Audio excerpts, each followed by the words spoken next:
नमस्कार श्रोते हो, दीपक रेगे कथाकथन चॅनलवर तुम्ही ऐकताय सौ आयडा बॅरेटो लिखित सातमाईंचं रान या कादंबरीचा पहिला भाग आणि आजचं प्रकरण आहे म्हाळसा देवीची यात्रा. आमच्या शिरगुप्पीत 1 फेब्रुवारीला म्हाळसा देवीची मोठी जत्रा भरत असे. आता सर्वसाधारण जत्रेच्या वेळी जो गडबड गोंधळ असतो तसा या जत्रेतही होता. त्यावेळी म्हाळसा देवीच्या मंदिराजवळ अनेक तऱ्हेतऱ्हेच्या रंगाच्या मिठाईची दुकानं ओळीनं बसत असत. लाकडी गोल फिरणारे घोडे, तो आकाशात उंच नेरणारा चक्री झोपाळा, ती बांगड्यांची दुकानं, असं सगळं त्या म्हाळसा देवीच्या जत्रेत अगदी खच्चून भरलेलं असायचं. जत्रेला आजूबाजूच्या गावचे गावकरी आपल्या पोराबाळांसह बैलगाडीत बसून म्हाळसा देवीच्या दर्शनाला येत. त्यावेळी देवीला जुने नवस फेडले जात, नवीन नवस बोलले जात. देवीच्या पूजेचं सामान देणारी दुकानंही देवळाच्या आवारात बसत. एकूण काय, ही म्हाळसा देवीची जत्रा म्हणजे लहान मोठ्यांच्या मजेची एक पर्वणीच होती. खरं तर आमच्या मांजरेवाडींच्या खोताचं दैवत ह्या म्हाळसा देवीचं नव्हतं, तर आमचं खोतांचं दैवत सातमाई आणि कोल्हापूरच्या अंबाबाई हे होतं. तरी देखील दरवर्षी या म्हाळसा देवीच्या जत्रेला आमचे नागो काका खास आम्हा मुलांसाठी आपली बैलगाडी जुंपून आम्हा पोरांना त्या जत्रेला घेऊन जात. या जत्रेच्या वेळी आम्हा पोरांबरोबर आमची आनंदी आत्या मात्र आम्हा मुलांना सांभाळण्यासाठी म्हणून येत असे. माझी आई, आमच्या इतर काकू कधी या जत्रेला येत नसत. परंतु आम्ही निघालो की आमच्या आया आनंदी आत्याजवळ आम्हा पोरांना हे ते घेऊन देण्यासाठी पैसे देत आमच्या हातात 2-2 कापडाच्या पिशव्या कोंबत आणि म्हणत, काय काय आणायचं आहे त्याची यादी पिशवीत ठेवली आहे. आत्याचा हात सोडून इथे तिथे जायचं नाही, कारण जत्रेत पोरं पळवून नेणारे साधू असतात. हे फक्त आम्ही आत्याला सोडून कुठे जाऊ नये म्हणून सांगितलं जायचं. तसं आमच्याबरोबर आमचे काका आणि माझे बाबासुद्धा येत असत. तर अशा या म्हाळसा देवीच्या जत्रेचं मुख्य आकर्षण म्हणजे बैलांच्या धावण्याच्या शर्यती, तमाशाचे फड आणि पैलवानांच्या कुस्त्यांचे फड. आता आमच्या आयांना या बैलांच्या शर्यती, तो तमाशा, त्या उघड्या एका लंगोटावर कुस्त्या मारणाऱ्या पैलवानांना बघण्यात काही रस नव्हता, म्हणून त्या जत्रेला येत नसत. परंतु आमच्या आराकाकांचे लवकुश शर्यत जिंकले की त्या त्यांना ओवाळायला ओवाळणीची ताटं घेऊन रस्त्यावर जरूर उभ्या राहत. तसंच दुसऱ्या दिवशी दुपारी आराकाकांनी आपल्या लवकुशच्या विजयामुळे जो गावजेवणाचा घाट घातलेला असे ते करण्यासाठी आणि सीता काकूंना मदत करण्यासाठी त्या आराकाकांच्या वाड्याकडे जात असत. आणि ह्या दोन्ही गोष्टी आमच्या आयांना म्हाळसा देवीच्या जत्रेपेक्षा फार महत्त्वाच्या वाटत असत. आता माझ्या जुन्या वळणाच्या आजीचं स्पष्ट मत होतं, कुठल्याही विवाहित पुरुषानं तमाशा बघायला जाणं केव्हाही वाईट असतं. तिचं असं म्हणणं होतं, घरात आपली चांगली पत्नी असताना त्या कंबर लचकवत, छाती हलवत नाचणाऱ्या बाईला बघायला का जायचं. आमच्या आजीच्या या जगावेगळ्या सिद्धांतामुळे आमच्याबरोबर जत्रेला आलेले आमचे बाबा आणि काका आम्हा पोरांबरोबर जत्रेत फिरून जत्रेची मजा लुटत. मोराच्या पिसाचं मुकुट डोकीवर घालत, पिपाण्या वाजवत आमच्याबरोबर जत्रेत फिरत, आमच्याबरोबर शेवगाठ्या खात, लेमन सरबत आम्हाला पाजत, स्वतः पीत. आमच्याबरोबर असे जत्रेत फिरणारे आमचे बाबा आणि काका आजीला विचारून जत्रेला निघत, पण त्यांना कधी रात्री तमाशाला जायचं असलं की मात्र आपल्या आईला काही न विचारता फक्त आपल्या पत्नीला लाडी गोडी लावून तिची परवानगी घेऊन गुपचूप आमच्या लंगड्या किन्ना काकांच्या बैलगाडीत बसून रात्री तमाशाला जाऊन येत. त्यावेळी आमच्या बिचाऱ्या तातूला मात्र रात्री त्या सर्वांना दरवाजा उघडण्यासाठी आजी आणि आत्याच्या नकळत गुपचूप ओसरीवर झोपावं लागत असे. मला आठवतं आहे, आम्ही पोरं त्या छान जत्रेत एखादं पिसाट वारं अंगात शिरल्याप्रमाणे धांगडधिंगा घालत फिरायचो. त्यावेळी त्या लाकडाच्या बासऱ्या वाजवत कृष्णमय होऊन दांडीचे साप फस्स करून एकमेकांच्या अंगावर फेकून चढवत, ते वाघा सिंहांचे मुखवटे तोंडावर चढवून एकमेकांच्या अंगावर गुरगुरत आम्ही मजेत हसत राहायचो. जत्रेत आम्हा पोरांची खायची फार चंगळ असायची. आमचे बाबा आणि आत्या आम्हाला हवं ते खायला घेऊन देत. आमची आनंदी आत्या एखाद्या मिठाईच्या दुकानात जाऊन 100-150 गुळखाजं, शेवगाठ्या, लाल जिलेबी, लाल बुंदीचे लाडू, पेढे असे मिठाईचे प्रत्येकी 5-5 पुडे घेऊन ते आमच्या हातातल्या पिशवीत ठेवून द्यायची. तसंच आमच्या आयाने दिलेली सामानाची यादी वाचून त्या सगळ्या वस्तू घेऊन आमच्या पिशवीत ठेवून द्यायची. आणि हे सगळं केलं की आत्या नंतर आमच्याबरोबर जत्रेत फिरायला मोकळी होत असे. आता इथे एक गंमत होती. एवढं आम्हाला आनंदी आत्या त्या म्हाळसादेवीच्या जत्रेला घेऊन यायची, पण आम्हा पोरांना घेऊन ती कधी त्या भाविकांच्या लांब लचक रांगेत उभी करायची नाही. म्हाळसादेवीचं दर्शन घ्यायला घेऊन जायची नाही, तर ती आम्हा पोरांना त्या मंदिराच्या बाहेरून देवीला नमस्कार करायला सांगायची. आनंदी आत्याचं सुद्धा बरोबर होतं. आम्हा पोरांना देखील देवीला कसला नवस बोलायचा नव्हता का नवस फेडायचा नव्हता. आम्ही फक्त त्या जत्रेत फिरून मजा करायला आलेलो होतो. त्यामुळे उगाच त्या भाविकांच्या गर्दीत उभं राहून आमचा वेळ घालवायला आमच्याकडे वेळच नसे. आहे तो जत्रेतला वेळ आम्हाला खूप कमी वाटायचा. तसा आम्ही कधी कोणी आमच्या वडीलधाऱ्यांबरोबर शिरगुप्पीला गेलो की मात्र आवर्जून त्यांच्याबरोबर त्या मंदिरात जाऊन देवीचं दर्शन घेऊन नेहमी आम्हाला पहिल्या नंबरनं पास कर असं मागायचो.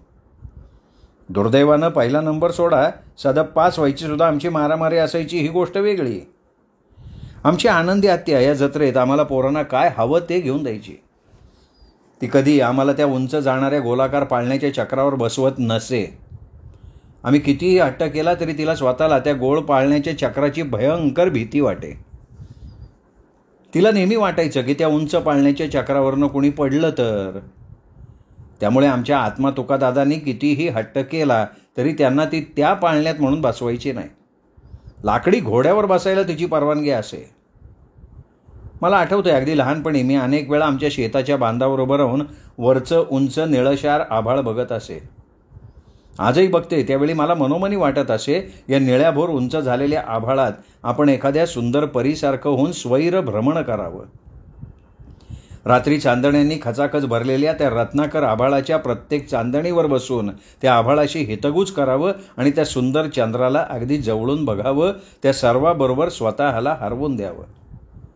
लहानपणी हे सगळं अनुभवण्यासाठी मला त्या उंच जाणाऱ्या पाळण्यात बसावं असं अगदी तीव्रतेनं वाटत असे, पण आमच्या आत्यानं माझं ते स्वप्न कधीच पूर्ण होऊ दिलं नाही. त्याचाच परिणाम म्हणून मी अनेक वेळा माझ्या स्वप्नात बघत असे की त्या सुंदर चंद्रकोरीत अनेक रंगाच्या रूपवान पऱ्या बसून खेळत होत्या, कोणी गाणी गात होत्या, तर कोणी फक्त आपलं सुंदर मोकळे पाय खाली सोडून मजेत हलवीत त्या चंद्रकोरीत बसून हसत होत्या. आणि त्यावेळी अचानक माझं स्वतःकडे लक्ष वेधून मी भयंकर आश्चर्यानं मला बघायचे. कारण त्यावेळी मी सुद्धा एक सगळ्यात सुंदर सोनेरी निळ्या रंगाची पळी झालेली असे. माझे ते कोमल सोनेरी वरखाचे निळे नाजूक पंख पारदर्शक असत आणि माझे ते सागरासारखे सुंदर निळेशार डोळे सुंदर निळ्या निळ्या रत्नांचे असत. त्यावेळी मी सुद्धा त्या चंद्रकोरीत बसून माझे पाय हलवत खाली बघताना मला अचानक वाटत असे, त्या खाली प्रकाशानं चमकणाऱ्या भूलोकी काय असावं. आणि उत्सुकतेनं मी क्षणात खाली खाली उडत यायचे आणि तेव्हाच मेली मला जाग येत असे. जागी झालेल्या मला त्यावेळी त्या आमच्या वाकळीत मंजीजवळ स्वतःला झोपलेलं बघून मला रडायलाच यायचं. नंतर ते सगळं सुंदर छान स्वप्न आठवून मी खरंच हमसाहमशी रडत असे. आज सुद्धा कधीतरी मी ते स्वप्न बघते, पण जागी झाल्यावर ते छान स्वप्न आठवून मला रडू येत नाही तर हसू येतं. एकदा संध्याकाळी मी चुलीकडे बसलेल्या माझ्या आत्याला माझं ते स्वप्न हलकेच सांगितलं. त्यावेळी माझ्याकडे टक लावून बघत माझी आत्या म्हणाली, सरस्वते, मी एक सांगते नेहमी लक्षात ठेव. हे बघ, आपण नेहमी दुसऱ्या व्यक्तीबद्दल विचार करतो की ती व्यक्ती कशी आहे, तिचं वागणं कसं आहे, आणि नंतर आपण त्या व्यक्तीबद्दल आपलं मत ठरवतो, दुसऱ्यांनाही सांगतो. पण कधी एकांतात बसून आपण आपल्या स्वतःबद्दल विचार करतो का की आपण दुसऱ्याशी कसे वागतो, आपल्या स्वभावात काय बरं आहे काय वाईट आहे, आपण रागीट आहोत का मायाळू आहोत, दुसऱ्याच्या अपराधांना क्षमा करायची वृत्ती आपल्यात आहे का. आणि असा आपण स्वतःचा विचार करून आपल्यातले दोष काढून टाकायचे असतात. पण आपण तसं कधी करत नाही, तर आपण फक्त दुसऱ्या व्यक्तीच्या गुणदोषांचा विचार करतो. त्यावेळी काही न उमजून मी आत्याला म्हणाले की आत्या, हे तू मला का सांगतेस, मला यातलं काही कळत नाही आहे. त्यावेळी माझी आत्या हसत म्हणाली, सरस्वते, तू आत्मा तुकाने मला अनेक वेळा त्या उंच गोल चक्री पाळण्यात बसण्याबद्दल हट्ट केला होता, तरी दरवेळी केवळ तुम्ही उंच गेल्यावर तुम्हाला चक्कर येईल, तुम्ही पडाल या एका भीतीपोटी मी तुम्हाला त्या पाळण्यात कधी बसू दिलं नव्हतं. पण तुला त्या पाळण्यात बसून परीहून आकाशाला हात लावायचा आहे हे मला त्यावेळी माहीत नव्हतं. सरस्वते, तुझे छान विचार मला आवडले. आपण कधीही न पाहिलेल्या त्या सुंदर पर्यात तू स्वतःचा भास बघतेस, याचं मला फार कौतुक वाटतंय ग. कदाचित आपल्या आत्मा तुकाला देखील काहीतरी वाटत असावं. हे बघ, आता येणाऱ्या त्या म्हाळसादेवीच्या जत्रेत आपण दोघींनी एकत्र त्या पाळण्यात बसून आभाळाला हात लावून परी व्हायचं. आत्मा तुकाला सुद्धा त्या पाळण्यात बसवायचं आणि तुम्हा सगळ्यांचं ते स्वप्न पूर्ण करायचं. तेव्हा मी फक्त हसले. नंतर खरंच आम्ही त्या म्हाळसादेवीच्या जत्रेच्या वेळी त्या उंच पाळण्यात आत्मा तुकाला बसवलं. पण त्यावेळी मी आणि आत्या बसण्याचा विचार करत असताना मला त्या उंच जाणाऱ्या पाळण्याची विलक्षण भीती वाटली होती. मी आत्याला म्हणाले, आत्या मी बसत नाही, मला भीती वाटतेय. आत्या पण म्हणाली, सरस्वती मला सुद्धा भीती वाटतेय. नंतर आम्ही परी होऊन त्या आभाळाला हात लावलाच नाही. फक्त तो उंच उंच जाणारा झोपाळा बघत हसत राहिलो. ती एक आठवण माझ्या मनाच्या सांदी कोपऱ्यात अगदी घर करून राहिली होती.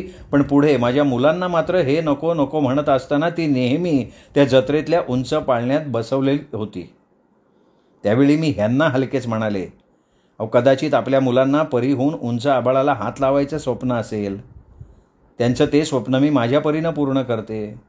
त्यांचं स्वप्न अपूर्ण राहू नये असं मला वाटतंय. तर आमचं जत्रे सगळं खाऊन पिऊन फिरून झालं की नंतर आमची आत्या दुपारी आम्हाला पोरांना उसाचा रस नाहीतर लाल बाटलीतलं लेमन प्यायला द्यायची. मग आम्हा सगळ्यांची घरी जाण्यासाठी घाई उडत असे. माझे बाबा आणि काका तातूच्या हातात बैलगाडी देऊन कुस्त्या बघायला मैदानात जाताना रामदास काका तातूला म्हणत, तातू बैलगाडी नीट ने आणि आईला म्हणाव संध्याकाळपर्यंत आम्ही येऊ.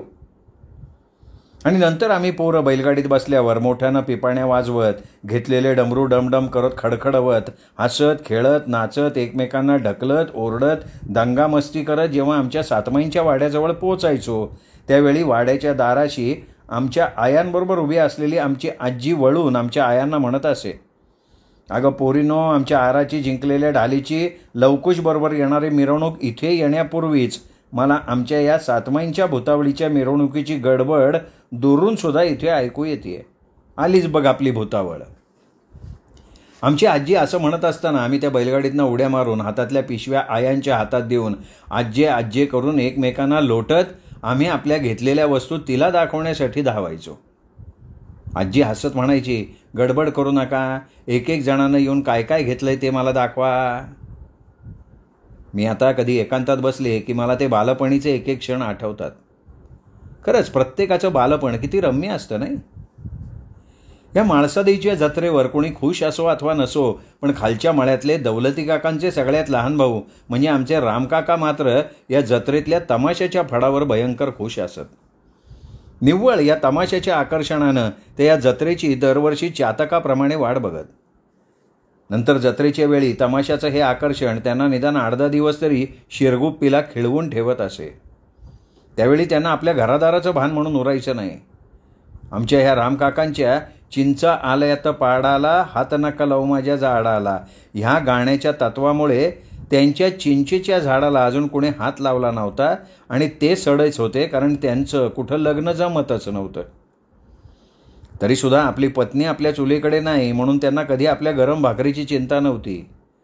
ते कधीही आपल्या रमी वहिनी किंवा पार्वती वहिनीच्या चुलीकडे बसून भरपेट भाकरी खाऊ शकत होते.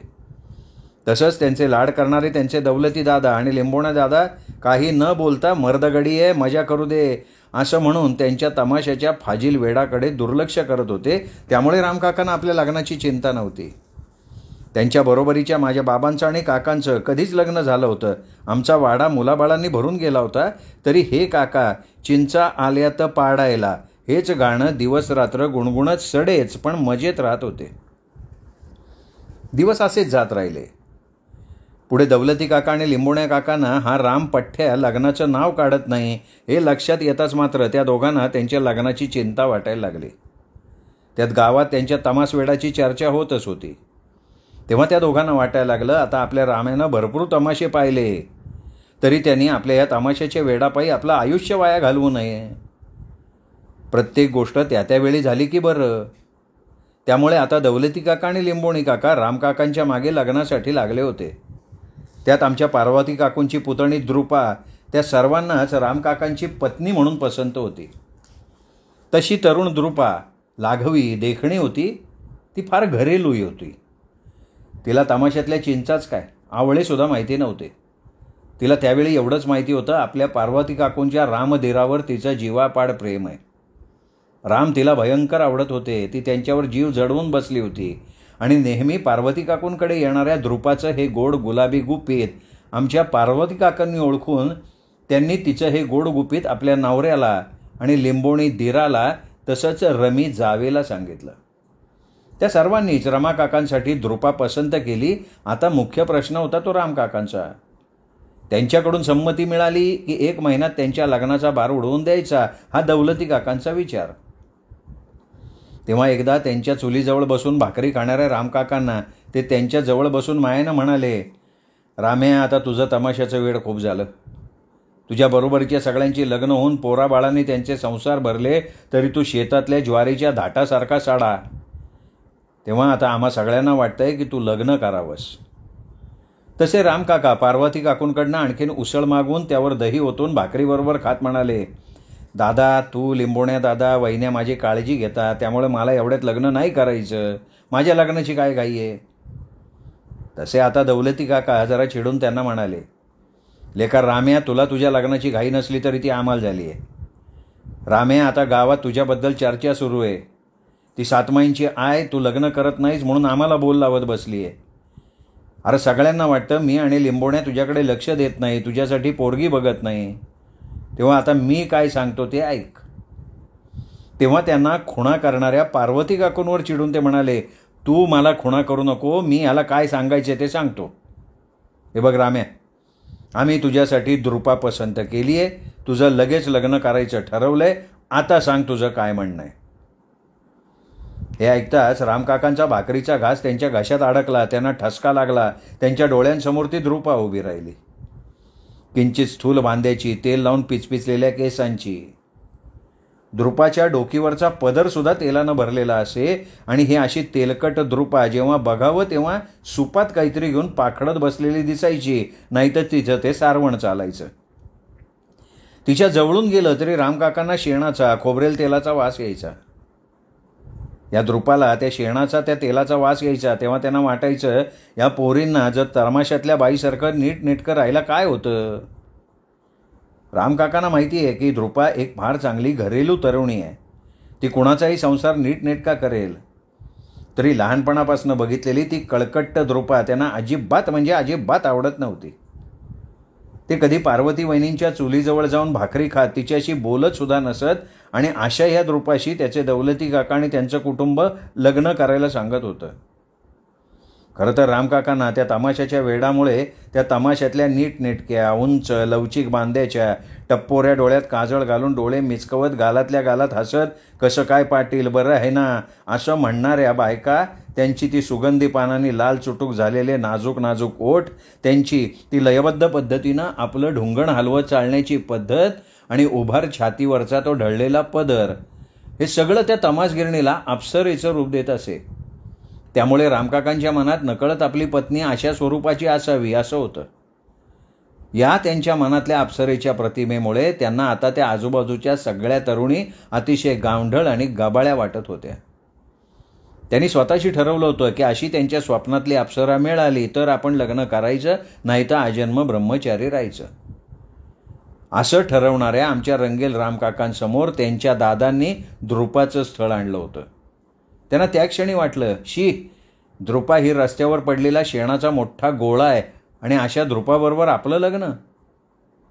रामकाका या विचारांनी पाणी पिताना पार्वती वहिनी म्हणाल्या, अरे राम पोरा, हळू हळू. हे बघ राम, तुला मी माझ्या पोराप्रमाणे वाढवलंय आणि मला माझी सून म्हणून आमची द्रुपा पाहिजे. तेव्हा तुझं काय म्हणणं आहे ते तुझ्या दादासमोर आत्ता बोल. आम्हाला वाटतंय तू आमच्या सगळ्यांच्या मनाप्रमाणे निर्णय घेशील.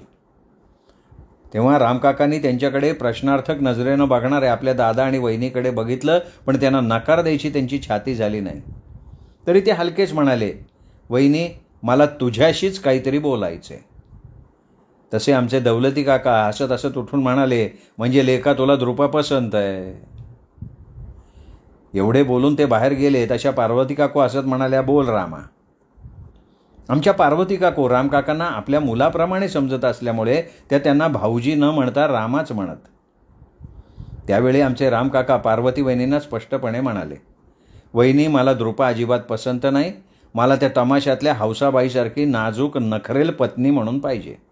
नाजूक कंबर लचकवत ढुंगण हलवत चालणारी. तुमच्या द्रुपाची कंबर आणि ढुंगण एखाद्या पसरलेल्या म्हशीसारखं आहे. आणि ते ऐकताच आमच्या पार्वती काकू तव्यावरच्या भाकरीवर पाण्याचा हात लावून म्हणाल्या, राम्या, त्या तमाशातल्या बायका बघून बघून तुझं टाळकं फिरलंय. अरे लेकरा, तमाशातल्या बायकात आणि घरच्या बायकात खूप मोठा फरक असतो पोरा. अरे तमाशातल्या बायकांचं ढुंगण पुरुषासमोर हलवून पैसे काढण्यासाठी असतं आणि घरच्या बायकांची कंबर आपल्या पोरांना बसण्यासाठी असते. एवढं तुला कळत नाही का रे? अरे घरच्या बायका घर पोरं सांभाळतात. तमाशातल्या बायकांना आपला पोट्या पाण्यासाठी स्वतःला तसं ठेवावं लागतं, पुरुषांसमोर नाचावं लागतं. त्यात त्यांची चुकी नाही आहे पोरा. पण लक्षात ठेव, तमाशातली बाई तमाशात बरी आणि घरची बाई घरात बरी. अरे आमची द्रुपा तुझा संसार उत्तम करेल.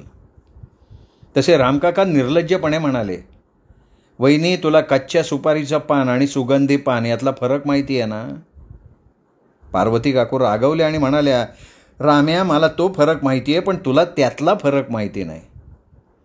अरे आपल्या शेतकऱ्याला शेतात काम करून दमल्यावर कच्च्या सुपारीचंच चुना तंबाखू लावलेलं पान लागतं. तो काय तुझं ते सुगंधी पान घेऊन चगळत बसणार नाही? तसंच त्याला बायको आपल्या द्रुपासारखीच हवी असते. आत्ता आपल्या चिडलेल्या वहिनीला बोलण्यात काही अर्थ नाही हे जाणून ते फक्त पार्वती काकूंना म्हणाले, वहिनी, मी नंतर विचार करून सांगतो. एवढं बोलून त्यांनी तात्पुरती त्या द्रुपा प्रकरणापासून स्वतःची सुटका करून घेतली. त्यानंतर त्यांच्या दोन्ही दादांनी, वहिन्यांनी त्या द्रुपाबरोबर त्यांनी लग्न करावं म्हणून त्यांचा सतत जीव खाल्ला. त्यात काय झालं, त्यांच्या पार्वती वहिनींनी त्यांना स्पष्ट सांगितलं, त्यांची द्रुपा त्यांच्यावर जीव लावून बसली आहे. ती लहानपणापासून त्यांच्यावर प्रेम करते. हे ऐकल्यावर आमचे रामकाका जाम भडकले. त्यांना वाटलं त्या मूर्ख गबाळ्या द्रुपानं आपल्यावर प्रेम करावं आणि असं जाहीरपणे घरच्यांना सांगावं. या गोष्टीला काही अर्थ आहे का? त्यात तिच्या त्यांच्यावरच्या प्रेमामुळे सगळेजण राम्या, द्रुपाशी लग्न कर, द्रुपाशी लग्न कर असं म्हणत मागे लागले होते. यात माणसांनी त्यांच्या मनाचा विचार केलेला नव्हता. शेवटी आमच्या रामकाकांनी या सगळ्या प्रकाराला कंटाळून आपल्या मनात काहीतरी ठरवलं आणि ते पार्वती वहिनीला म्हणाले, वहिनी, मी द्रुपाबरोबर लग्न ठरवायच्या अगोदर मला एकदा तिला आमच्या मिरचीच्या मळ्यात भेटायचं आहे. त्यानंतर मी काय तो निर्णय घेईन. पार्वती काकू ठीक आहे म्हणाल्या.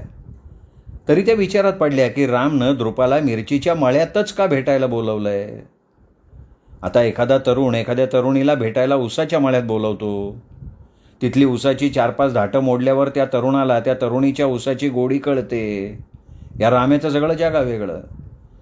कोणी असं एखादीला भेटायला तिखट मिरचीच्या मळ्यात बोलवतं का? पण नंतर पार्वती काकूने विचार केला, आपलं नशीब. निदान त्या राम्यानं मिरचीच्या मळ्यात द्रुपाला भेटायला तो बोलवलं. आपण तिला उद्या तिथे पाठवायचं. दुसऱ्या दिवशी स्वतः पार्वती काकू द्रुपाच्या वाड्यात गेल्या. तिला म्हणाल्या, द्रुपे, चल, हात धू, कपडे बदल, आमच्या मिरचीच्या मळ्याकडे पळ. तिथं आमच्या राम्याला तुला भेटायचंय, तुझ्याशी काहीतरी बोलायचंय. लाजरी द्रुपा पहिल्यांदा रामकाकांना असं एकांतात भेटायला तयार नव्हती. ती पार्वती काकूंना म्हणाली, मी अशी एकटी जाणार नाही, तुम्ही माझ्याबरोबर चला. पार्वती काकू वैतागल्या आणि म्हणाल्या, द्रुपे, तुला राम पाहिजे ना, तर तुला एकटीला जाऊन भेटावं लागेल. मी तिथे येणं बरं दिसतं का? उठ, लुगडं बदल, जा, तोंड धु, मिरचीच्या मळ्याकडे पळ. आमची द्रुपा भीत त्या मिरचीच्या मळ्यात पोचली तर रामकाका तिथे मिरच्या तोडत तिची वाट बघत उभे होते. म्हणाले, ये द्रुपा, आणि हे बघ, अशी घाबरून थरथरू नको. मी काही वाघ नाही तुला खायला. मी तुला काहीतरी विचारणार आहे, त्याची उत्तरं दे. द्रुपानं आपल्या डोक्यावरचा तेलकट पदर जास्तच पुढे ओढला. थरथरत खाली बघत उभी राहिली. तिचं ते ध्यान बघून रामकाकांना तिचा राग आला होता. ते एकदम तिला म्हणाले, द्रुपे, मी सांगतो तसं वागायचं. उद्या तू स्वच्छ आंघोळ करून केसांना तेल न लावता केसाची सैल वेणी घालून त्यावर मोगऱ्याची नाही तर आबोलीची वेणी माळायची. डोळ्यात काजळ घालायचं. लुगडं कमरेच्या खाली नेसायचं. पायात वाजणारे पैंजण घालायचे. सुगंधी पान तोंडात चगळत छातीवरचा पदर सरकवून ढुंगण हलवत लचकत चालायचं. मी सांगेन तेव्हा तू छाती आणि ढुंगण हलवत गोलगोल नाचत राया मला जवळ घ्या हे गाणं माझ्यासमोर आळवून आळवून म्हणत माझ्या पुढं नाचायचं. आणि हे सगळं डोळे मोठे करून ऐकणाऱ्या द्रुपासमोर आमचे रामकाका खरंच स्वतःची कंबर हलवत राया मला जवळ घ्या म्हणत नाचायला लागले. तेव्हा बिचाऱ्या द्रुपानं मोठ्यानं रडत आहे गे असं म्हणत मिरचीच्या मळ्यातनं ती जीभ पळत सुटली. ती बिचारी पळताना 4-5 वेळा खाली आपटून पडत रडत पळत सुटली. राम काका खो खो हसत बसले. आमची द्रुपा त्या मिरचीच्या माळ्यातनं जी पळाली ती सरळ आपल्या खोलीत जाऊन दाराला कडी घालून रडत बसली. त्यानंतर साधारण 8 दिवस ती कोणाशीही न बोलता फक्त रडत होती. त्यानंतर द्रुपानं आमच्या रामकाकांकडे कधी साधं बघितलंही नाही.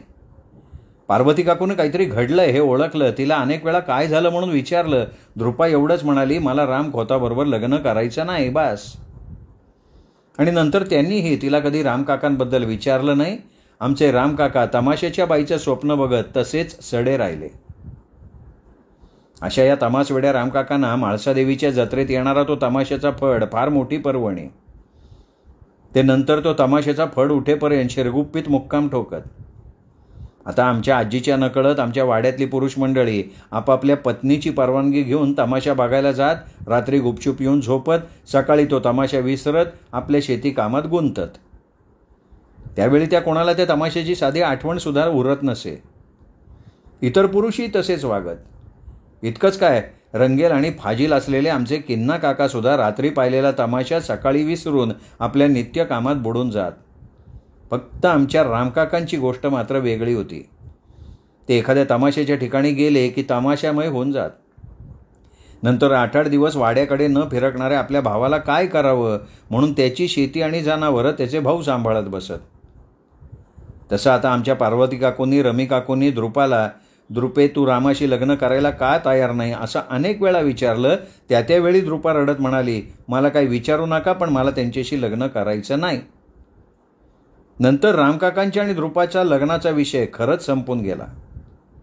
पण नंतर पुन्हा कधीतरी त्यांच्या लग्नाचा विषय आलाच होता. श्रोते हो, 7 इंच रान या कादंबरीच्या पहिल्या भागातलं हे प्रकरण इथेच संपलं. पुढचं प्रकरण आहे लंगड्या किन्नाचं भयंकर क्रौर्य. ऐकण्यासाठी उद्या भेटूयात. तोपर्यंत नमस्कार.